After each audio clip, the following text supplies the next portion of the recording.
तो जब हम भारत की मिट्टी की बात करते हैं तो ये सिर्फ जमीन का एक टुकड़ा नहीं है, बल्कि ये हमारी खेती, हमारी अर्थव्यवस्था और हमारे संस्कृति की बुनियाद है। आज हम इसी बुनियाद को समझने वाले हैं। हम Indian council of agricultural research यानी ICAR के ऑफिशियल क्लासिफिकेशन को बेस बनाकर भारत की हर मिट्टी को एग्जाम के पॉइंट ऑफ व्यू से समझेंगे, ताकि आपकी तैयारी एकदम पक्की हो। तो चलिए शुरू करते हैं। तो आज हम क्या क्या कवर करने वाले हैं? सबसे पहले हम कुछ बेसिक बातें और क्लासिफिकेशन समझेंगे। फिर एक एक करके भारत की 8 मेजर सॉइल्स जैसे जलोढ़, काली, लाल, इन सबको डिटेल में देखेंगे। और आखिर में जो पढ़ा है उसे UPSC के प्रीवियस ईयर क्वेश्चन से टेस्ट भी करेंगे। इस तरह से कोई भी इंपॉर्टेंट पॉइंट्स नहीं छूटेगा। चलिए बिल्कुल बेसिक से शुरू करते हैं। देखिए, मिट्टी सिर्फ धूल कंकड़ नहीं है, ये एक लिविंग डायनामिक रिसोर्स है। और भारत जैसे डाइवर्स देश में मिट्टी कैसे बनेगी, ये 5 बहुत ज़रूरी चीज़ों पर डिपेंड करता है, जो यहाँ की मिट्टियों में इतनी वैरायटी पैदा करती हैं। तो मिट्टी बनती कैसे है? इसके पीछे 5 मुख्य फैक्टर्स काम करते हैं। पहला, पेरेंट मटेरियल, मतलब वो चट्टान जिससे मिट्टी बनती है। दूसरा, क्लाइमेट यानी बारिश और तापमान। तीसरा, टोपोग्राफी, मतलब जमीन का ढलान कैसा है। चौथा, बायोलॉजिकल एक्टिविटी यानी पेड़ पौधे, जानवर और माइक्रोब्स। और पांचवा, टाइम, मिट्टी बनने में हजारों साल लगते हैं। ये सब मिलकर बेहतरीन मिट्टी बनाते हैं। लेकिन एक चिंता की बात यह भी है कि भारत की लगभग 30% जमीन सॉइल डिग्रेडेशन की समस्या से जूझ रही है। एग्जाम्स के पॉइंट ऑफ व्यू से हमें ICAR यानी Indian council of agricultural research का क्लासिफिकेशन ही फॉलो करना है। उन्होंने भारत की मिट्टियों को इन 8 मेजर ग्रुप्स में बांटा है। हम एक एक करके इन सभी को समझेंगे, क्योंकि ज्यादातर सवाल यहीं से बनते हैं।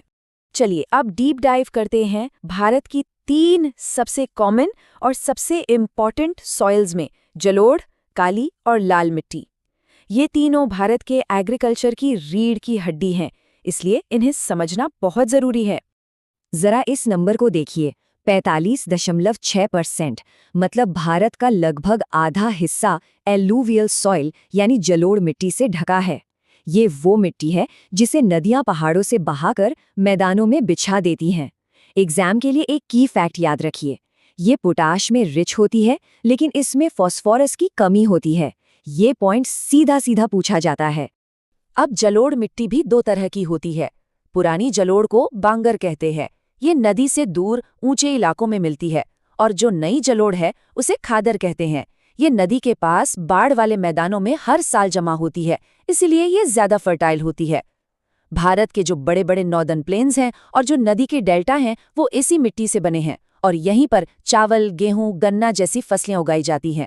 अब बात करते हैं ब्लैक सॉइल की, जिसके 2 और नाम बहुत फेमस हैं, रेगुर मिट्टी और काली कपास मिट्टी। इसका जन्म डेक्कन प्लेटो की ज्वालामुखी चट्टानों से हुआ है। इसकी सुपर पावर है पानी को सोख कर देर तक बनाए रखना, इसलिए इसे सिंचाई की कम जरूरत पड़ती है। गर्मी में इसमें गहरी दरारें पड़ जाती हैं, जिससे हवा अंदर तक चली जाती है। और इसका काला रंग टाइटेनीफेरस मैग्नेटाइट की वजह से होता है। भारत की दूसरी सबसे ज्यादा फैली हुई मिट्टी है रेड सॉइल, जो करीब 10.6% एरिया कवर करती है। इसका लाल रंग, जैसा कि नाम से ही जाहिर है, आयरन ऑक्साइड की हाई कॉन्सेंट्रेशन की वजह से होता है, ठीक वैसे ही जैसे लोहे में जंग लग जाता है। इसमें लोहा तो बहुत होता है, लेकिन नाइट्रोजन और फास्फोरस जैसे जरूरी न्यूट्रिएंट्स कम होते हैं। इसलिए अच्छी पैदावार के लिए खाद और सिंचाई दोनों की जरूरत पड़ती है। अब बारी है कुछ स्पेशल सॉइल्स की, जो खास क्लाइमेट और ज्योग्राफी में ही बनती हैं। ये हैं लैटेराइट, मरुस्थलीय और वन मिट्टी। हर एक की अपनी अलग कहानी है, चलिए जानते हैं। लैटेराइट शब्द लैटिन के लेटा से बना है, जिसका मतलब होता है ईंट। ये मिट्टी सूखने पर ईंट जैसी सख्त हो जाती है। ये बनती कैसे है? लीचिंग की प्रोसेस से। मतलब जहां बहुत ज्यादा गर्मी और भारी बारिश होती है, वहां पानी मिट्टी के ऊपर के न्यूट्रिएंट्स को घोलकर नीचे ले जाता है और सतह पर सिर्फ लोहा और एल्यूमिनियम बच जाता है। इसीलिए ये चाय, कॉफी, रबर और काजू जैसी फसलों के लिए परफेक्ट है। जैसा कि नाम से ही पता चल रहा है, ये मिट्टी भारत के ड्राई, एरिड इलाकों में मिलती है।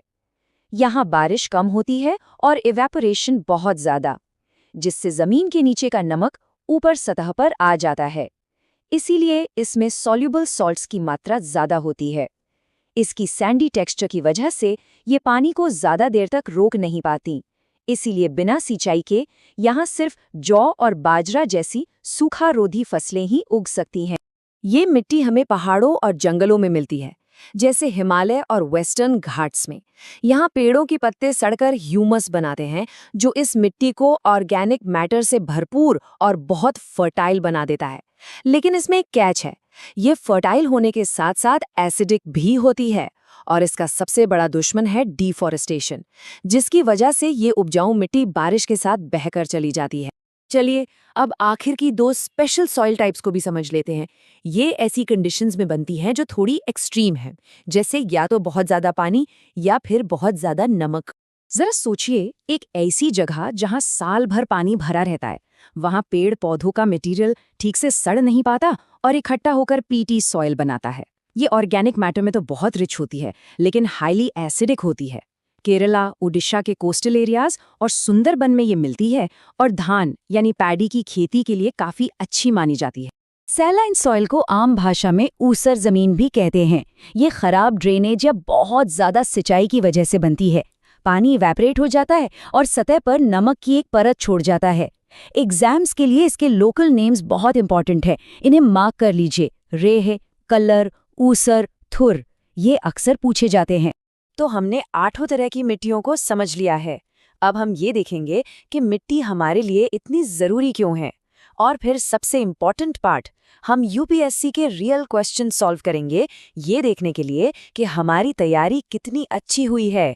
मिट्टी का काम सिर्फ फसल उगाना नहीं है, ये हमारे पूरे इकोसिस्टम को हेल्दी रखती है, देश की इकोनॉमी की नींव है, क्लाइमेट चेंज से लड़ने के लिए कार्बन को एब्जॉर्ब करती है और बाढ़ जैसी नेचुरल डिजास्टर्स के असर को भी कम करती है।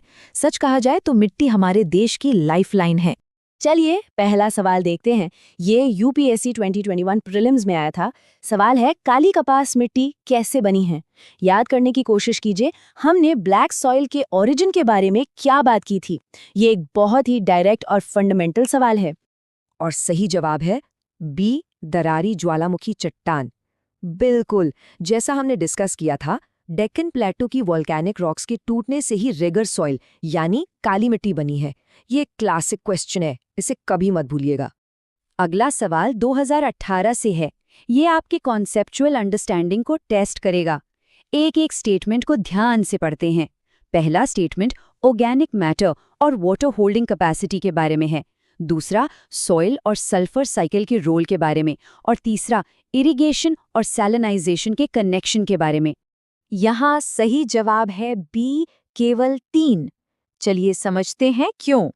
स्टेटमेंट 1 गलत है, क्योंकि ऑर्गेनिक मैटर यानी ह्यूमस तो मिट्टी की पानी सोखने की क्षमता को बढ़ाता है, कम नहीं करता।